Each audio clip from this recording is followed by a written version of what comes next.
Hola, en este video expondremos el tema de las pensiones de invalidez y más específicamente sobre la fecha de la estructuración de la invalidez por enfermedades congénitas y degenerativas a través del análisis de la sentencia SL 4178 del año 2020. La sentencia trata el caso de una mujer llamada Lucero Vargas Ortiz, quien demandó a la empresa Carrefour a fin de que se declarara que la terminación de su contrato carecía de efecto jurídico. La mujer suscribió contrato a término fijo con la empresa Carrefour para desempeñarse como auxiliar de bodega. Dicho contrato se prorrogó 3 veces y en el momento de su integro, a través de exámenes médicos, se determinó que su estado de salud era el adecuado para desempeñar las actividades correspondientes. Tiempo después, la mujer sufrió un accidente por un colchón que le cayó encima y la arrojó contra una estantería. Al momento del accidente, la mujer se encontraba afiliada a la EPS Famisanar y a la ARP Seguros Bolívar.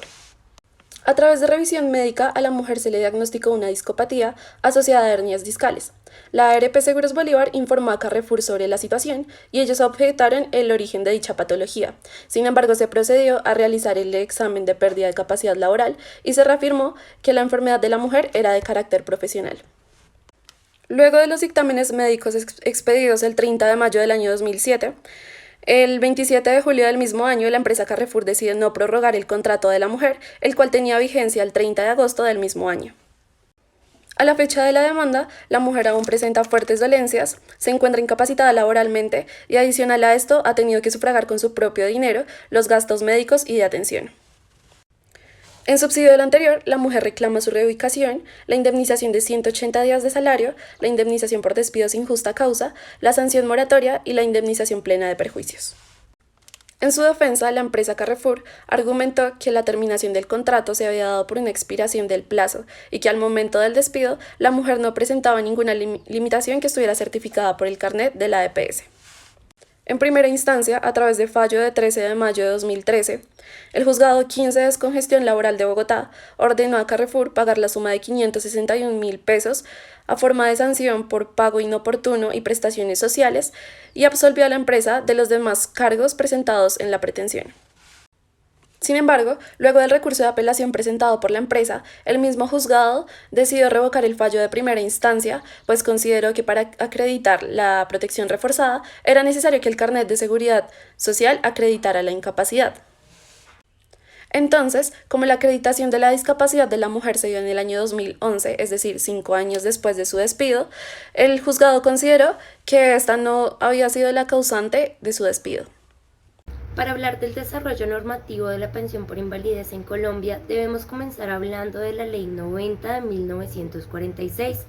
Esta ley, en su artículo 45, reconoce por primera vez el derecho que tienen las personas a recibir una pensión por invalidez cuando han perdido el 50% o más de su capacidad laboral.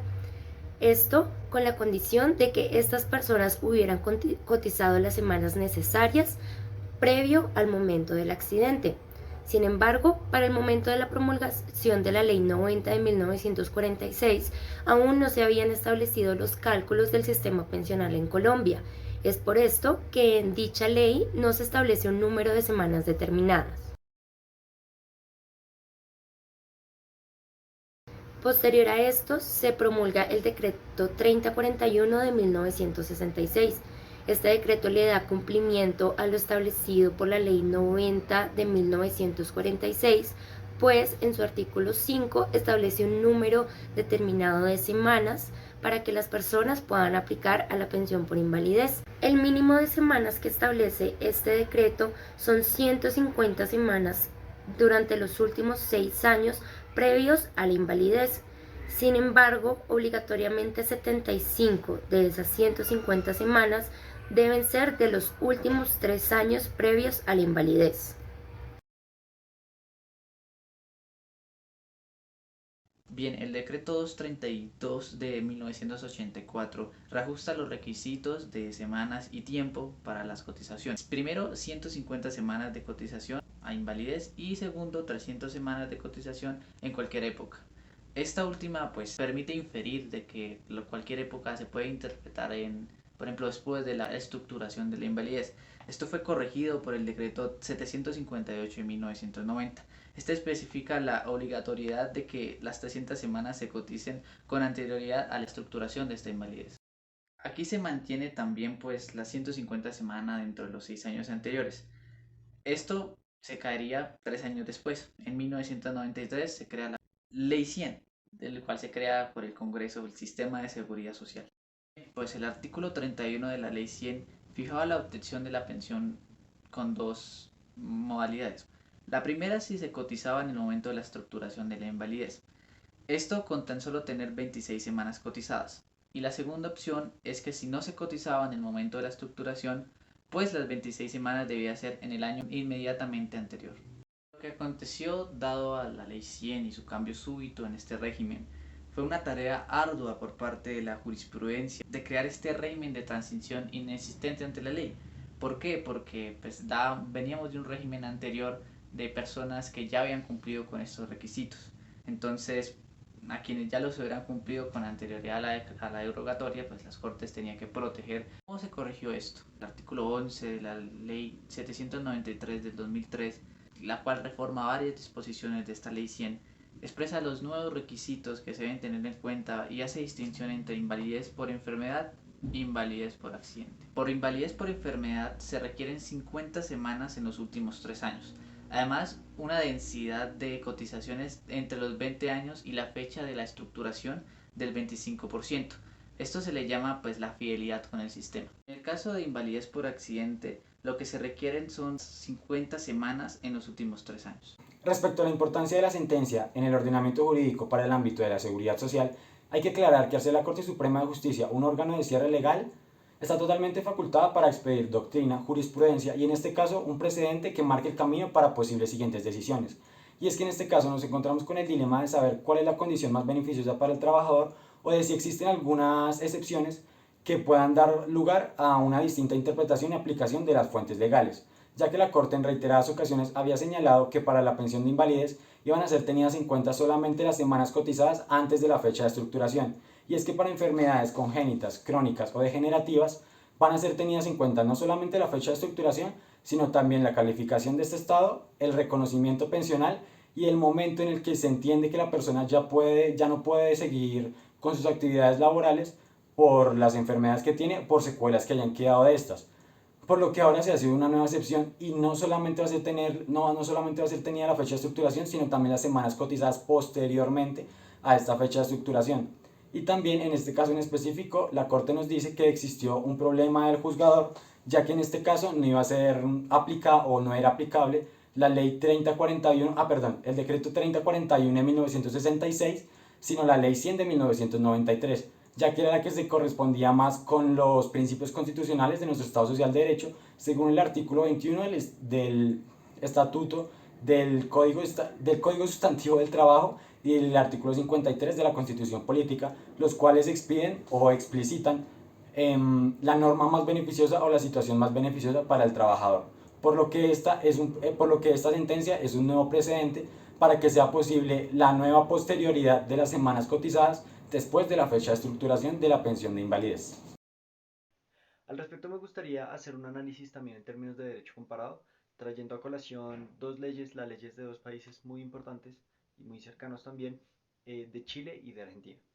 En el caso chileno, con el decreto ley 3500 de 1980, pasa algo muy parecido a la legislación del artículo 40 de la ley 100, con el tema de la graduación de la pensión de invalidez. Tenemos muy claro que la pensión de invalidez no puede superar el 75% de la pensión normal, por así decirlo. Y en este caso hay una serie de graduaciones respecto a la cantidad de pérdida de la capacidad laboral. En el caso chileno es casi que igual a la que es en la colombiana, la pérdida de 2/3 de la capacidad laboral, lo que en Colombia aparece como el 66% de la capacidad laboral, se comprende como incapacidad total, invalidez total mejor, y la invalidez parcial es superior al 50% pero menor al 66%. En el caso chileno pues inferior a 2/3 de la capacidad laboral. Entonces, en ese sentido, hay una serie de traslado y de unificación uniforme respecto a la legislación. En el caso argentino hay algo bien interesante, justamente respecto al caso que nos compete, y es respecto a la pensión de invalidez, pero más bien a la fecha de estructuración. Como lo han explicado mis compañeros, la fecha de estructuración es cuando se establece la pérdida de capacidad laboral. En Argentina se habla del retiro por invalidez, también se habla de este tema de la pérdida de la capacidad laboral superior al 66%, pero para la fecha de estructuración hay unos criterios importantes. En Colombia se consolida esta fecha de estructuración con esta junta médica que determina la pérdida de la capacidad laboral, la PCL. Sin embargo, en Argentina sucede diferente. En Argentina no solo debe hacerse este tipo de fecha de estructuración, sino que la fecha de estructuración comienza a contar luego de 2 confirmaciones administrativas. Es decir, acá la fecha de estructuración se cuenta desde el momento en que se categoriza por parte de esta junta médica la pérdida de capacidad laboral, pero ahí sucede eso y también tienen que suceder 2 momentos, tanto de aplicación administrativa, tanto de aceptación por parte de órganos administrativos laborales.